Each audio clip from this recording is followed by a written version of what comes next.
Severija. Ketvirtadienį choro repeticijoje Severija paliko savo naują švarkelį, kurio dar nepasėmė, nes raktą nuo salės duoda tik tai kai kuriems asmenims. Vienas iš jų choro vadovas Karolis, kuris galėjo rasti švarkelį ir pasiūlyti jį gražinti šiandien susitikus. Būsi Karolis? I don't know. Bet žinai, Karolis gali būti toks biškie. Tai jinai pažįsta Karolį. Bet tai gal ne Karolis? O kas toks? Tik tai uždėk mums taram. Jis good. Ką nors tokio. Kas čia tokio, palauk pas mus? Kas galėtų būti Karolio? Karolio šuo. Karolio šuo. Sveiki, aš esu Karolio šuo. Ir aš radau jūsų švarkelį.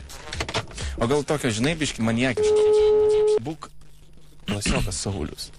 Radau tavo švarkelį. Koks vardas? Severija.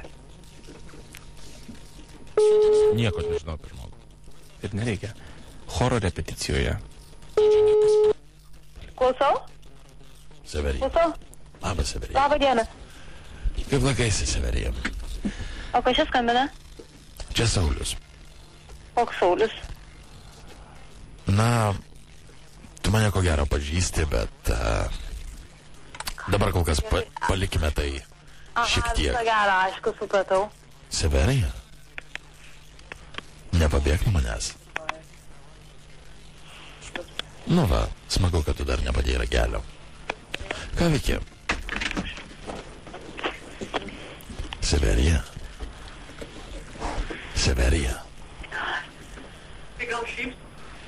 Ir jisai pasakė vardą. Severija? Taip. Viena pažįsti? Ne, bet ten kažkoks vyras. Sako... Aš žiauriai įsigandau.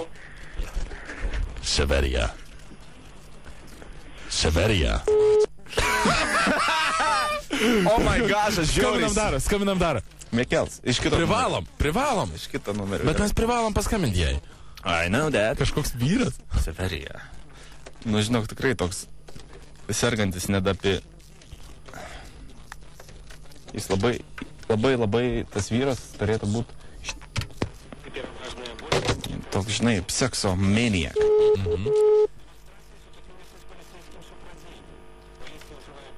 Šiuo metu su adresatu. Severija įsigando. Oh, fuck. Kaip? Kamilė ir Dovilė, perduokit linkėjimus, ja, mes sukūrėm. Severija. Eik, tu savo, nes kažkas vyras. Nepridėjo kelnes. Jis, žinau, būtų. Reikia to, ne? Čiut nepridėjo.